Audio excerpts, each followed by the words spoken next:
Hello friends, today I am going to talk about a poet who is the brightest star in the firmament of English literature.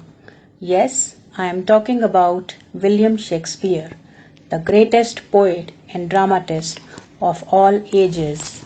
Ben Jonson, who was a stern classicist, said of him that Shakespeare was the soul of the age. He was the applause, delight, the wonder of our stage. He was not of an age, but for all times. Shakespeare has written 37 beautiful plays and 154 remarkable sonnets. The most significant quality which we find in Shakespeare and not in other writers is his universal appeal, his universality, and his deep and profound understanding of human nature. Shakespeare's dramas are like a great river of life, love, and beauty. All those who thirst for art or truth, the comic or the tender, ecstasy or satire, light or shade, can stop to drink from its waters.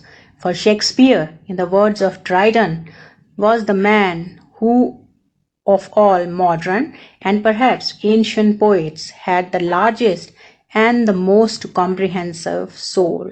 Shakespeare's appeal is universal, and we can say that the gift of universality which he has given such a grandeur and permanence to his literature. His characters are found in day-to-day life. His dramas have such an appeal that everybody who reads his plays cannot be but affected by whatever he has read. Shakespeare's work are remarkable. Shakespeare's plays have an eternal freshness about them.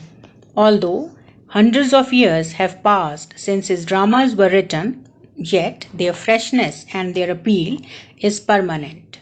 Age cannot wither him, nor custom stale his infinite variety. We can read his dramas again and again, yet we'll not find the beauty of play little lessened. In Dr. Johnson's words, the stream of time which is continually washing dissoluble fabrics of other poets passes without injury by the adamants of Shakespeare. Poetic reputations blaze up and dwindle, but Shakespeare is someone who never changes. 4 centuries have passed, but Shakespeare's fame has glowed so steadily that he is considered to be the supreme expression of human mind and soul, not only in England, but of all humanity, but of the whole world. We tend to accept and believe what Matthew Arnold said about Shakespeare. Others abide our questions. Thou art free, our outtopping knowledge.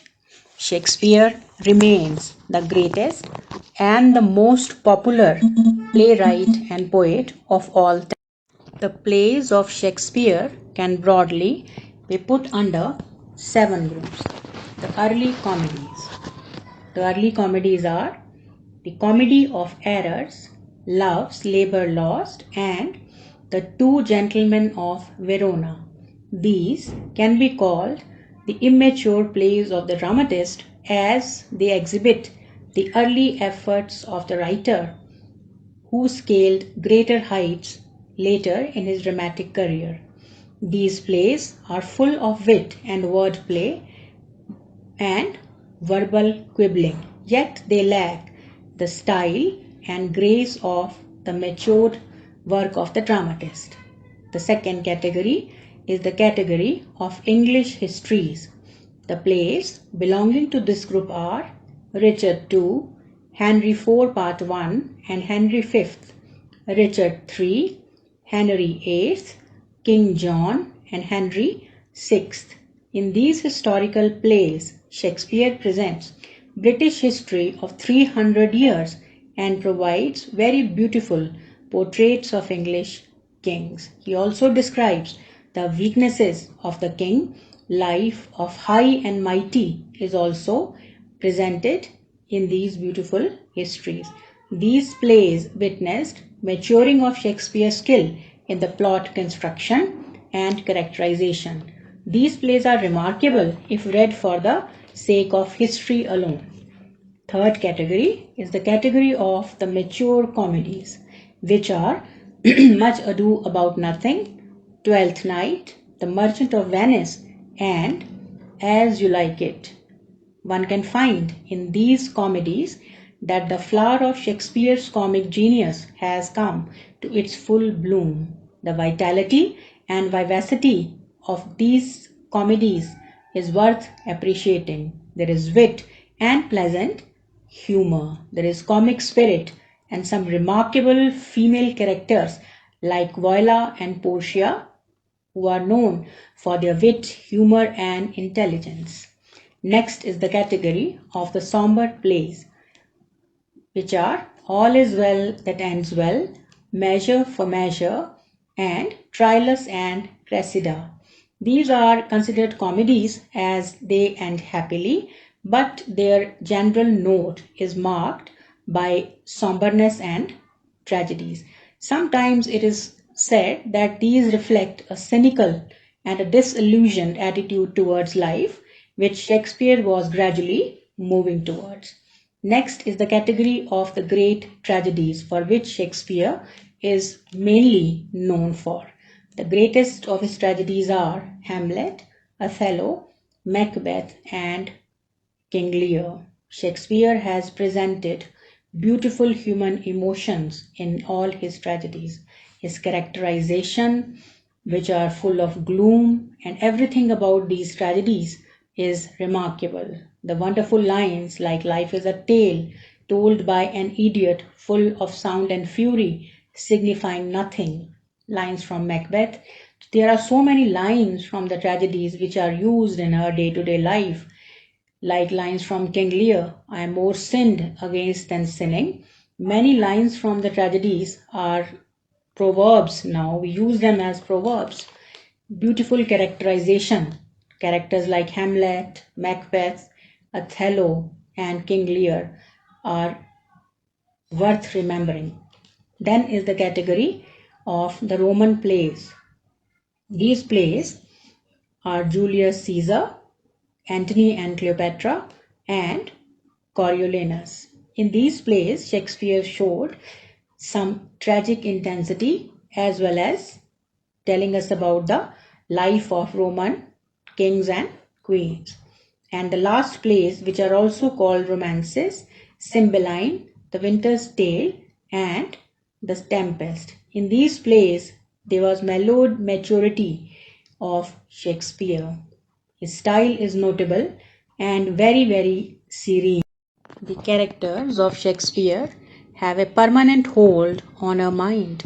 We might have read hundreds of novels and plays and met characters, both male and female, but no one can hold our attention and grips our mind for a longer period than the characters of Shakespeare. His characters like Hamlet, Othello, Macbeth, King Lear, Iago, Ophelia, Desdemona, Portia, Rosalind remain in our mind for a long time. Myriads are the shapes of his characters, but like the colors in kaleidoscope, all of them are so bright and beautiful, so true to life, that in the words of Alexander Pope, it is a sort of injury to call Shakespeare's characters by so distant a name as copies of nature. These characters are representations of different phases of human nature, that when we read Shakespeare's dramas, we find the whole of human nature portrayed in his characters. For example, when we read Macbeth, we can identify with the ambition of Macbeth. Similarly, when we read Othello, we understand and feel for the behavior of Othello. Similarly, the confusion in Hamlet's mind is very well identified by everybody. Similarly, the simplicity of King Lear and the nobility of Brutus. Anyone can identify these beautiful characters. The following lines by Albert are worth remembering. In sheer prodigality of output, Shakespeare is unrivaled in literature. From king to clown, from lunatic to demi-devil, to the saint and seer, from love to misanthrope, all are revealed with the hand of the master. Surveying this multitude, one can only cry out as Hamlet does, "Oh, what a piece of work is man!" Thank you.